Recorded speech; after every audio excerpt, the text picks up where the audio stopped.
Hello, Internet! I'm Elliot the Purple-Haired Doofus, and welcome back to Ready Player One. Today we're discussing chapters 0024 and 0025. I think for the rest of this book, I'm going to do 2 chapters of video. Just so that we can finish this.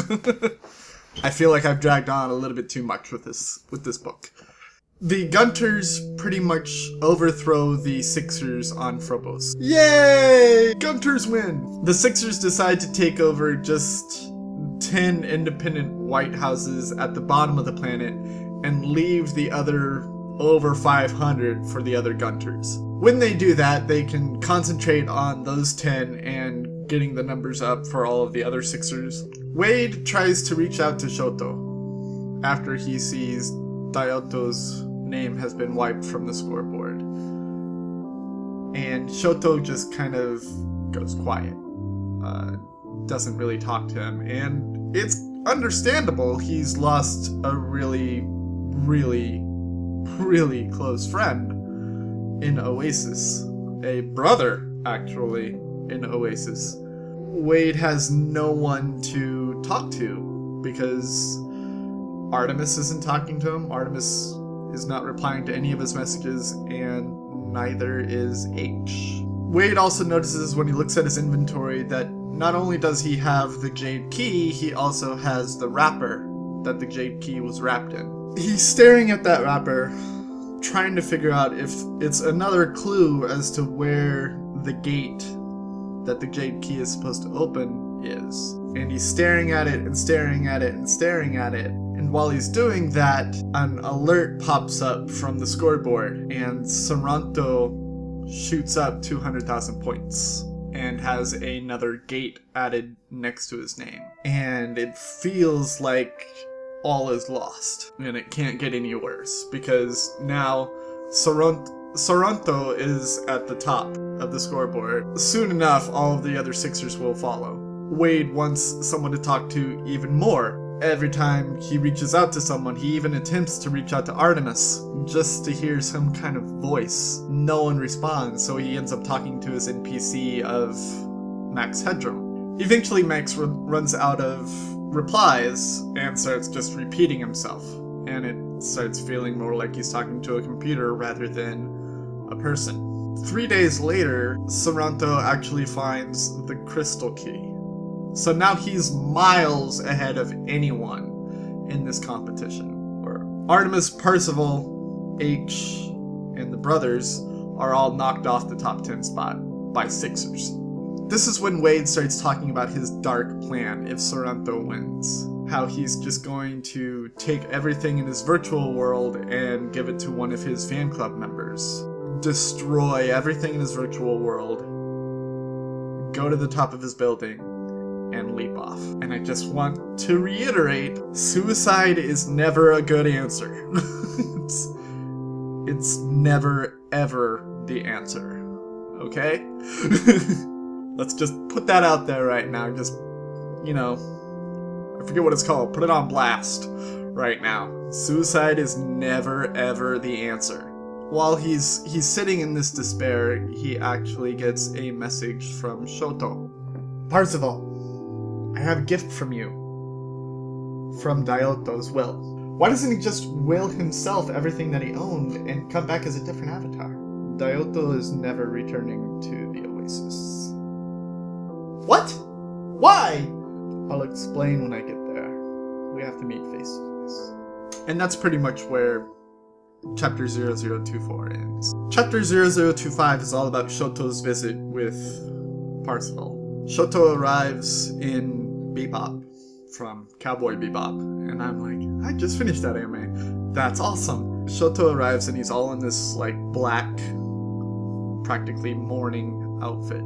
Not mourning as in, yeah, mourning, no, I mean mourning. Shoto walks up to Parzival and they give each other a low five. And Wade is very happy because that was a sign of respect for Wade because it's his culture. And then Shoto bows and Wade bows back. And it's a very It's a very somber moment for the two, but it's a very respectful moment for both of them. Shoto sits down with him and he starts talking. Parzival, the Sixers killed Daioto. I know, man. I kind of figured, but why isn't he ever coming back?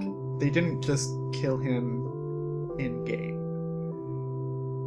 They broke into his apartment and threw him from his building. Oh. Crap. Yeah. I have something to show you. It's at this point that Shoto actually pulls out a video screen and shows it to Parzival, and it's the final battle that Shoto and Daioto had at the White House when the Sixers were just landing on Phobos. And it's this epic battle. Daioto is out there as they're landing, and Shoto is just getting the Jade Key. The Sixers are all attacking him so viciously that Daioto chooses to use the Ultraman capsule that Shoto, Daioto, and Parzival got in the Ultraman side quest that they did a couple chapters back. And that's originally what I thought would be given to Parzival when he said he had something that he wanted to will to him. He uses a capsule, uses Ultraman to destroy a lot of Sixers that are after him. While he's using the capsule, it's made apparent that you only have 3 minutes with the capsule, and then you go back to your normal form. While he's in Ultraman mode, he gets immediately logged out of the Oasis. And when you get immediately logged out in the middle of a battle, you don't just kind of disappear and come back. It freezes your avatar so that the people that are attacking you can destroy you. So while he's in Ultraman mode, his avatar freezes. It won't move, and then it goes back into small Daioto, and the Sixers attack even more, and Daioto is destroyed. It also talks about how Shoto and Daioto weren't brothers. They were just really good friends in the game. We never really met in person. We're not brothers. He is my best friend, but I've never met him in real life. I once asked him about meeting in real life, and he got very, very angry. So I never asked him again. Oh man, I totally understand. All of my best friends are only in the Oasis. So I know that this is like a devastating blow right now. Thank you for understanding. And overall, the chapter is just really, really sad as they mourn Daioto's death. He gives him the Ultraman capsule. And I was like, yes, I was right, but oh, I was right. Sad. Parzival, I will no longer be hunting for the egg in the Oasis. Does this mean that you're done? Are you no longer logging into the Oasis? Oh no, don't be foolish. I'll still be going into the Oasis, I just have a different mission. Oh really? What's that? I vow revenge for my brother. Yes. After that, Wade gives him a sword to help in his new quest for revenge. While I am devastated that Daioto is dead, I could not be happier with Shoto's decision to go after these people for revenge. Also, in this chapter, Parzival and Shoto both gave each other their real names. I'm going to attempt it, but it's going to be awful. I'm just warning you right now. You already know Parzival as Wade, but Shoto goes by the name Akihide? Is that right? I probably messed that up, didn't I? Sorry. It's gonna be like that whole arcade situation all over again, isn't it? But yeah, that's pretty much how both of those chapters end. My question of the day was going to be, how do you deal with grief? Because these two are obviously grieving. But I thought that might be a little bit too grim. It's still a grim topic, but I'm going to ask it because it's a little bit lighter. I play a lot of video games. When I have to restart a certain spot, I used to say that, oh, I'll just kill myself here and I'll respawn at the other spot. I'm trying not to use the words kill yourself or suicide when it comes to video games. So what other phrases do you use, or can you think of, that would be good for that sort of thing? The question from yesterday was, what was your favorite arcade spot, or where did you go outside of your own home to play video games? I didn't actually have an arcade spot, mostly because we were too poor to waste quarters on arcade machines.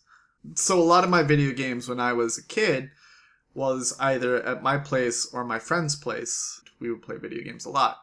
When I got older, I discovered internet cafes where people would have LAN parties, and I used to frequent those all the time.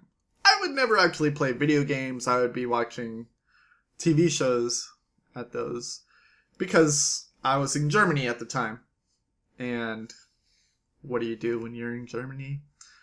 You watch pirated versions of American TV shows because you can't get them in German. And that's how that works. I think I'm going to end the somber chapter here. Don't forget that the next book is The Seventh Bride by T. Kingfisher. Go out and get it by any legal means necessary. We will read and discuss it when I'm finished with this one.